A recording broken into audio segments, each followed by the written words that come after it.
What's up, guys? I'm Nick Davis, owner of 239 Flies, coming to you again with another fly tying how-to. In a previous video, we tied the subsurface variation of the Casa Clorinda crusher, and today we are going to tie the TopWater version. Really fun catching juvenile tarpon on the TopWater, wherever you are, but highly recommend doing it in Campeche if you know, you get that opportunity. 1000% would go do that. Yeah, so this is pretty much the same fly, only we're going to use the gurgler set foam from Enrico. A couple other minor tweaks, but tied on a different hook. We're going to use the B10S Stinger hook in this fly, size 1. Be careful, you look at these things wrong and they will cut you. They're about, you know, the sharpest thing on the face of the planet. Sharper than ZZ Top. But yeah, let's hop to it. All right, we're gonna start off with the Gamakatsu B10S Stinger in a size 1. Be careful getting these out of the pack, putting them in your fly box, tying flies with them. You should probably wear a chainmail suit just going near these things. They're about the sharpest thing on the face of the planet. There are razors that are less sharp than these things. Definitely use the size 1 or greater. I mean, you can get away with a size 2 if you want to be, you know, careful. If you're throwing them on a 7-weight, just because the wire's a little bit thinner, and well, if you're like me, you're like my boy Pat here, you like to pull on some stuff. You can bleep that out, whatever. All right, tan Danville 210. Start off with the eye. Wrap it on back to the bend of the hook. We're going to start this fly off just like we start off so many of our other patterns. A couple of wraps of red cactus chenille, medium red cactus chenille. And this just helps keep the tail from fouling around the bend of the hook, eye of the hook. Put 1, 2, maybe 4. Let's do 4 wraps. Let's keep it even. Good strong square number. Right, Rico? God. Excellent contribution. All right, we'll finish that up there. All right, we're going to grab, this is the 3-inch foxy brush in sand. Really love the foxy brush. 3-inch makes an awesome tail. Just like we did with the subsurface version of the Casa Clorinda crusher. We're going to do this exactly the same. However, a little bit of a twist, we're probably going to put on a few more wraps on this hook shank because we've got a little bit more hook shank to work with. And we could use this thing to float. We could definitely go for a little bit more flotation. So we put about 8 wraps in that one. We're going to put about 10 or 11 in this one. I think that's 3. I don't know. I lost count. Usually we're just up against the clock. I see Pat struggling on box jumps, and it's like, you just got to go. You just got to beat the clock. Wrap this around. Let's tease this out.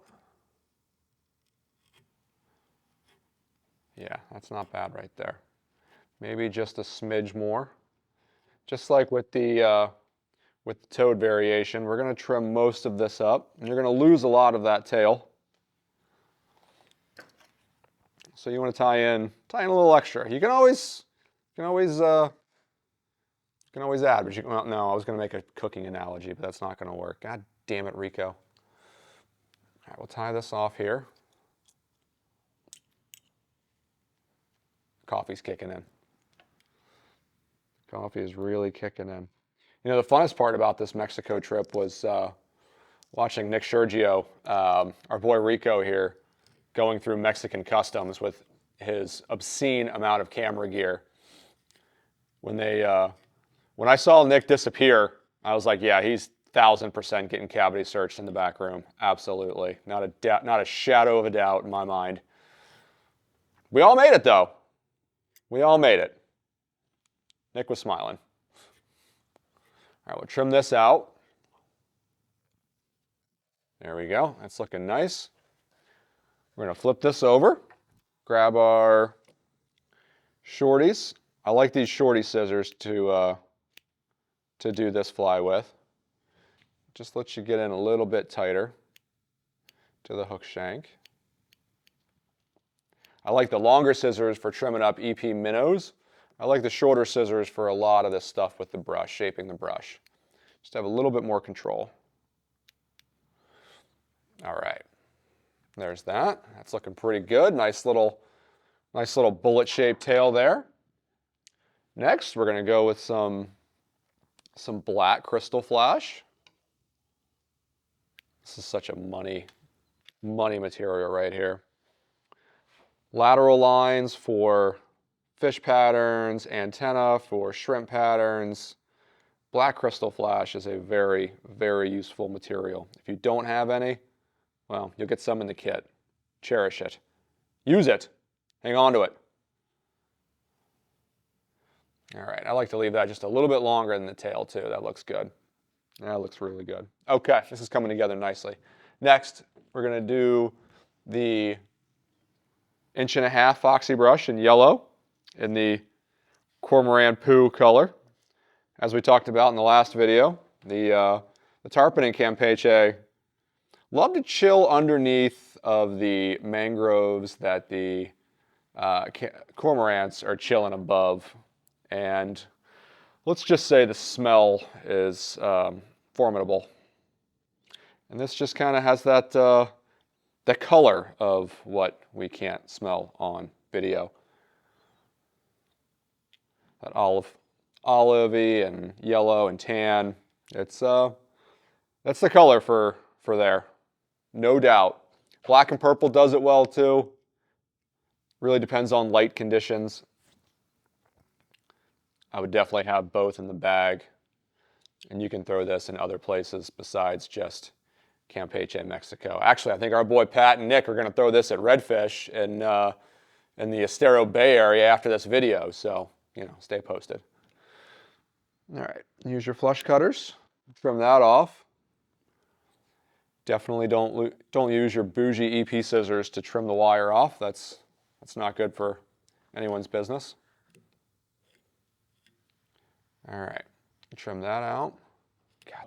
The woolly critter brush in white and chartreuse, and then we've got the gurgler set in white and yellow, and we're gonna make this happen. We're gonna start off with the white foam, and we're gonna tie this in where this little crease is behind the tie-in point of the 1.5" foxy brush. God, could that have been more wordy, or is that the wordiest I could make that? I feel like I'm writing a book.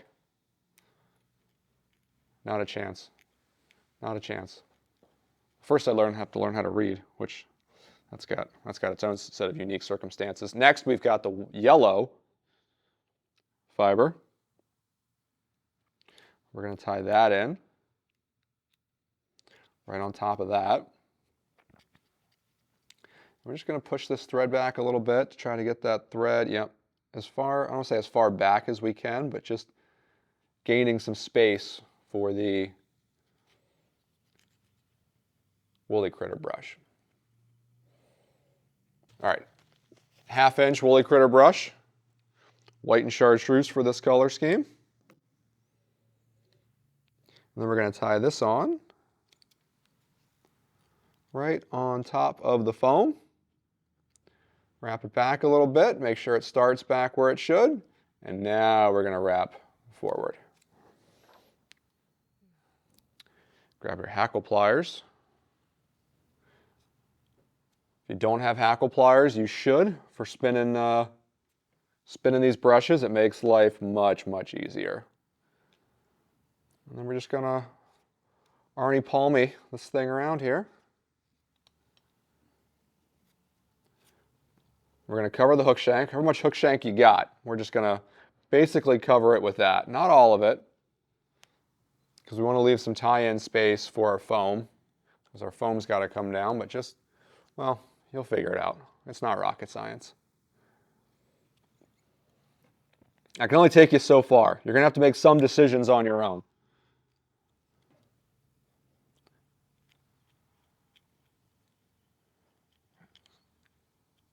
Tie that down, and then next, we're going to bend this over, and we're going to tie this in right where, see where that cut is? That's where we're going to tie that in. And we're just going to wrap that down, just like such. Secure that. And then we're going to bring this white over, nice and tight. And we're going to wrap that right on top of that. Make sure there's no space in between those.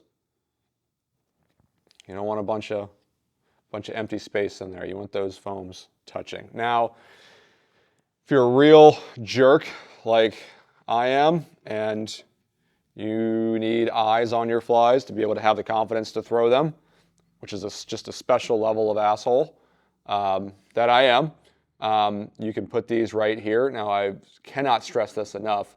The fish won't even see this. But you'll see it when you open your fly box, and it will make you happy, and it will bring you joy. At least it brings me joy. So on they go. So there's that. We'll tie those on. And then last little trick here, we're going to lift this up, and we're going to put a few wraps underneath the foam in front of the eye of the hook, just to build up a little thread there, which is going to help push this foam up, which is going to make this thing pop, lock, and drop it. I'm going to whip finish there.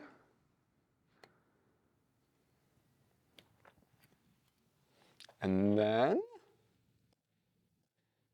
come here. We can trim that. And then one last little thing, because we've got a lot of foam here.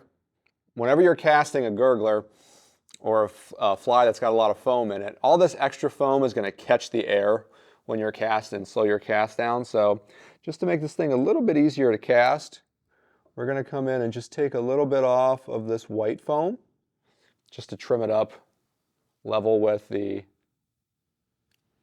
yellow foam. And now we'll take a little bit of the loon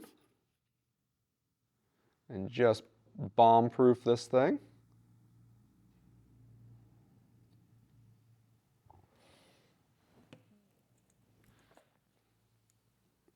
Zap that. Give it a little bit of zaps. Right there is the Casa Clorinda TopWater crusher. And damn, that looks good, right? Tell me you couldn't catch a fish on that.